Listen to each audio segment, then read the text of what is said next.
Hello students, welcome to Vaghela study channel. જો મિત્રો તમે મારી ચેનલમાં નવા હોવ તો સૌપ્રથમ મારી ચેનલને લાઈક કરો, શેર કરો અને સબસ્ક્રાઈબ કરો. મિત્રો, તમને ખ્યાલ હશે કે આ વાઘેલા સ્ટડી ચેનલમાં ધોરણ 10માના ગાલા અસાઇનમેન્ટના પેપરોનું સોલ્યુશન કરીએ છીએ. તો તેમાં વિષય વિજ્ઞાન અને પ્રશ્નપત્ર છઠ્ઠું અને છેલ્લું પ્રશ્નપત્ર તેનું સોલ્યુશન આપણે કરીએ છીએ. તેમાં વિભાગ એનું સોલ્યુશન આપી દીધું છે. હવે આજના વિડીયોમાં વિભાગ બીનું સોલ્યુશન. વિભાગ બીની વાત કરીએ તો તેમાં કુલ 18 ગુણનો વિભાગ બી છે. 9 સવાલના જવાબ લખવાના છે. એક સવાલના 2 માર્ક. આવી રીતે 18 ગુણ થાય. હવે જવાબ સોલ્યુશન લઈએ તો સવાલ 25મો, વિઘટન એટલે શું? ઉદાહરણ આપી સમજાવો. જવાબ: જે રાસાયણિક પ્રક્રિયામાં એક જ પ્રક્રિયકને ગરમ કરતા એકથી વધુ નિપજો બનતી હોય તેવી પ્રક્રિયાને વિઘટન પ્રક્રિયા કહે છે. ઉદાહરણ: કેલ્શિયમ કાર્બોનેટ, તીર, ઉષ્મા, CaO + CO2. સવાલ 26મો, મિશ્ર ધાતુ એટલે શું? મિશ્ર ધાતુના ઉદાહરણ આપો. તો મિશ્ર ધાતુ એટલે પ્રાથમિક ધાતુને પીગાળીને તેમાં નિશ્ચિત પ્રમાણમાં અન્ય ધાતુ કે અધાતુને ઓગાળી બનાવેલા સમાંગ મિશ્રણને ઠંડુ પાડવાથી મિશ્ર ધાતુ બને છે. ત્યારબાદ પિત્તર અને કાંસુ એ તાંબાની મિશ્ર ધાતુઓ છે. પિત્તર એ તાંબુ અને જસદની મિશ્ર ધાતુ છે. કાંસુ એ તાંબુ અને કલાઈની મિશ્ર ધાતુ છે. આવી રીતે પોલાદ, સ્ટેનલેસ સ્ટીલ પણ મિશ્ર ધાતુઓ છે. સવાલ 27, લસિકા એટલે શું? તેના કાર્યો. લસિકા પરિવહન કાર્ય સાથે સંકળાયેલું રંગવિહીન પ્રવાહી છે. લસિકા રુધિર રસ જેવું જ હોય છે, પરંતુ તેમાં પ્રોટીન ઓછી માત્રામાં હોય છે. કેશિકાઓની દિવાલમાં આવેલા છિદ્રો દ્વારા કેટલાક પ્રમાણમાં રુધિર રસ, પ્રોટીન અને રુધિર કોષો પેશીકોષોના અવકાશમાં આવે છે. આ રીતે લસિકાનું નિર્માણ થાય છે. પછી આ લસિકાના કાર્યો આવેલા છે. સવાલ 28, તફાવત આપો. અલિંગી પ્રજનન અને લિંગી પ્રજનન. 2 માર્ક હોય તો તમે 2 મુદ્દા લખો તો પણ ચાલે.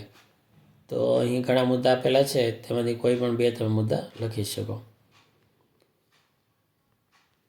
સવાલ 29, સવાલમાં એમ છે કે ગર્ભનિરોધક યુક્તિઓ કે સાધનો અપનાવવાના કયા કારણ હોઈ શકે છે? તો એના 3 કારણો હોઈ શકે. અનિચ્છિત ગર્ભધારણ રોકવા માટે, માનવ વસ્તીના નિયંત્રણ માટે અને ત્રીજું, જાતીય સંક્રમિત રોગોનો ફેલાવો અટકાવવા માટે. સવાલ 30, ભયદર્શક સિગ્નલમાં પ્રકાશનો રંગ શા માટે લાલ રાખવામાં આવે છે? જવાબ: લાલ રંગના પ્રકાશની તરંગ લંબાઈ વધુ હોવાથી ધુમ્મસ અથવા ધુમાડાની હાજરીમાં બીજા રંગની સાપેક્ષે તેનું સૌથી ઓછું પ્રકીર્ણન થાય છે.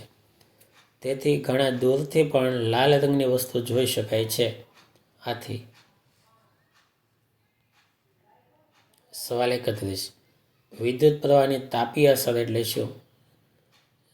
શા માટે ટોસ્ટર, વિદ્યુત ઇસ્ત્રી વગેરેમાં મિશ્ર ધાતુ વપરાય છે?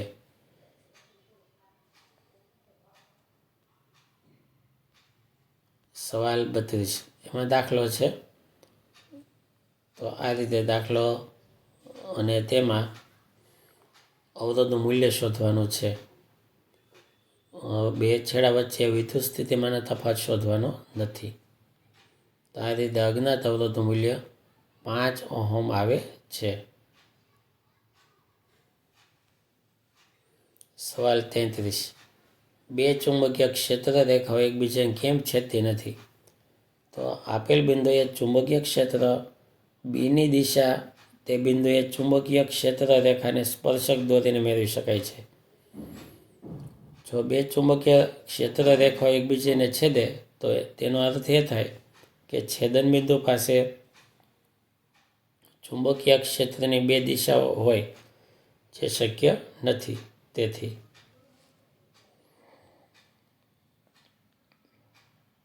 સવાલ 34. થોડા સામાન્ય પગલાઓથી ઘરગથ્થુ કચરાનું ઉત્પાદન ઘટાડી શકાય છે, સમજાવો. તો આ રીતના ઉપાયો કરીએ તો 6 ઉપાય આપેલા છે. તો આપણે ઘરમાંથી કચરો અટકાવી શકીએ. જૂની વસ્તુ વાપરવાની, વેસ્ટમાંથી બેસ્ટ કરવાનું, અને દરેક વસ્તુનો ઉપયોગ કરી અને ફેંકી ન દઈએ તો ઘર વપરાશનો કચરો ઓછો થઈ શકે. સવાલ 35. નિવસન તંત્રમાં ઉર્જાનો પ્રવાહ હંમેશા એક માર્ગી છે. શું કામ? કે લીલી વનસ્પતિઓમાંથી ઉર્જા ઉપભોક્તા તરફ જાય છે.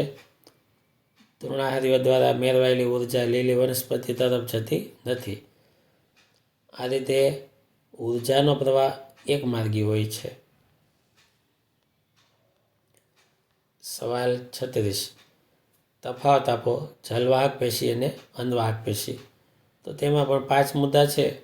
કોઈ પણ 2 મુદ્દા તમે લખો તો પણ ચાલશે. સવાલ 37. અર્થિંગનું મહત્ત્વ, કે વિદ્યુત ઉપકરણોનું અર્થિંગ કરવું શા માટે જરૂરી છે? જવાબ. મોટેભાગે ધાતુ આવરણ ધરાવતા વિદ્યુત સાધનોમાં સુરક્ષાના ઉપાય સંદર્ભે વપરાય છે. વિદ્યુત સાધનોમાંથી લીક થયેલ વિદ્યુત પ્રવાહ જમીનમાં સહેલાઈથી જતો રહે એટલા માટે અર્થિંગ વાયરને નીચા વિદ્યુત અવરોધોવાળો વહન પથ પૂરો પાડવામાં આવે છે. તેથી તે વિદ્યુત સાધન વાપરનારને વિદ્યુત શોકથી રક્ષણ આપે છે. આથી અર્થિંગ કરવું જરૂરી છે. તો આ રીતે 37 સવાલો છે ને આ રીતે દરેક સવાલના જવાબ અહીંયા પૂરા થાય. તમે પાકી બુકમાં લખી લેજો અને એક પેપરના જવાબો માટેની બુક કમ્પ્લીટ કરવાની અને પછી તમે સારી રીતે વાંચી શકશો. Thank you very much.